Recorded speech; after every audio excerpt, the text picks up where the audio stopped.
Hi, I'm Magic Lens. I'm a small independent artist and creator of the webcomic Changeling. If you want to check it out, it's free to read on my Patreon channel and on Webtoon Canvas. This is a series where I do a draw with me video until I finish the sketchbook while I talk to the void about whatever's on my mind.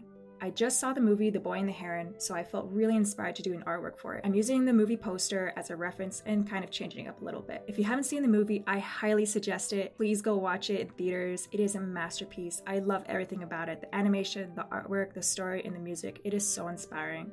Today, we're doing a watercolor. Here I am starting with a light sketch, setting up my composition and construction lines of the subject. With a 2-page spread, I'm trying to be mindful of how to efficiently use the space in the planning process. I'm thinking about how the eye will move throughout the composition. I'm pressing very lightly to avoid excessive graphite on the page. For sketching a watercolor, it's best to use a 4H or a 2H pencil, and to avoid using soft graphite pencils like an HB or anything like a 4B or 6B pencil, since the graphite could smear and make the watercolors a little muddy. It's also important that you don't press too hard either, because the lines can create grooves on the page. Even when you erase those lines, when the watercolor is applied, it can pull into those grooves. When working on watercolor paper, which is quite fibrous, if you erase a lot or press too hard, it could also tear the small fibers and create little patches where the paper is weak, and it will create those little paper pellets that are never fun to deal with.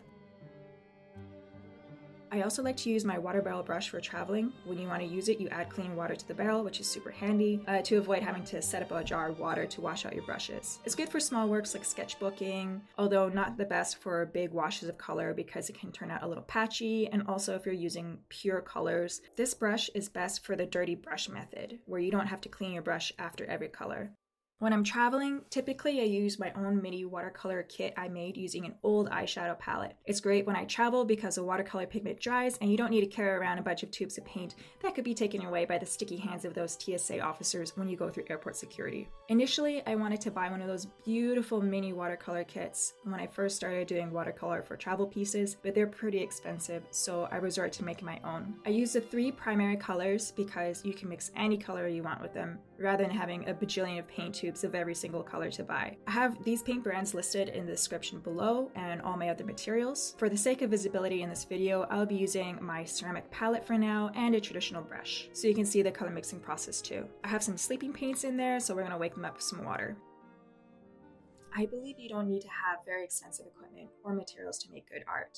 Use what you have accessible to you. Don't be afraid to use cheap materials, and what matters is that you're taking the time to create, not how fast you can empty your wallet.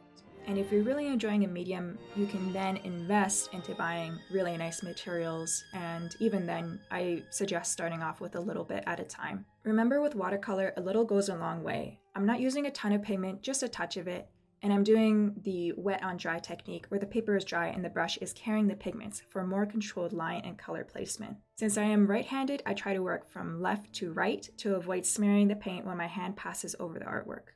If you're a lefty, you can try working from the right to the left.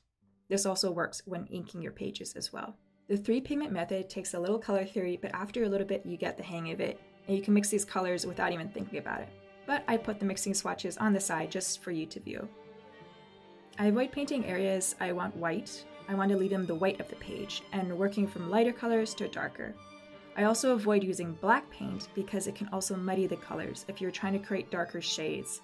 My trick is to mix in complementary colors to make the neutral hues and keep the pigments more opaque and not so watered down. Through several layers after waiting for it to dry, you can build up the darker tones. If you want true black, you can use India ink in those areas. Watercolor is fun and really versatile, especially for sketchbooking. It's still very charming, even if the color bleeds together or looks a little imperfect. But if you do make a mistake, it can be a little stressful, to be honest. This technique works best on watercolor paper, but if you want to remove color from a certain area, you can try these 2 tricks. If the watercolor is dry, you can add water to it, then with a clean paper towel, press and then lift. Then try again. This method may not remove it, especially if it's a dark color, like reds, blues, or purple, but it can lift off some of it.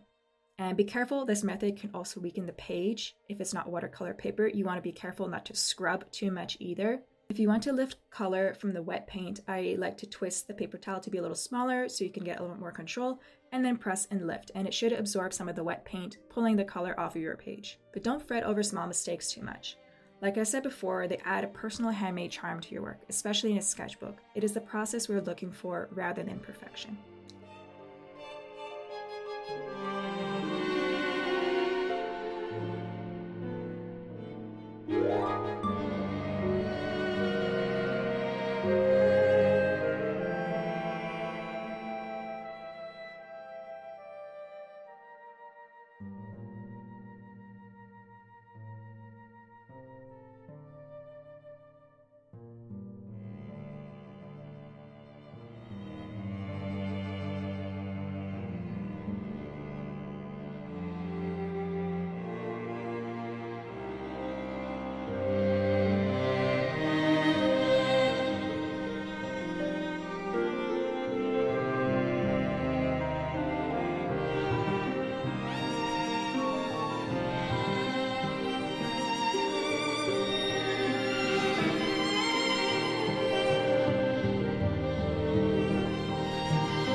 I also like to go back in when my work is fully dry to add some white highlights with this white gel pen. Just for fun, I don't know, it's a nice little touch. You don't have to do it if you don't want to.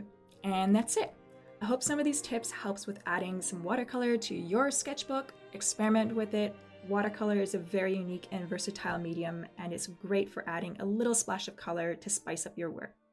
Thank you for sticking around to the end. I feel honored about your company while I toil away on the sketchbook. If you like this video, please like and subscribe. I post short animations for my comic Changeling and other stuff here. Stay updated on my Instagram. I try to post as regularly as I can, and I'll give updates about new videos here, as well as my webcomic. If you want to check out Changeling on Webtoon Canvas, I'll love you forever and be eternally grateful. It updates bi-weekly on Fridays with high-quality chapters free to read on my Patreon. If you want to keep up with me, all links are down below. See you again soon.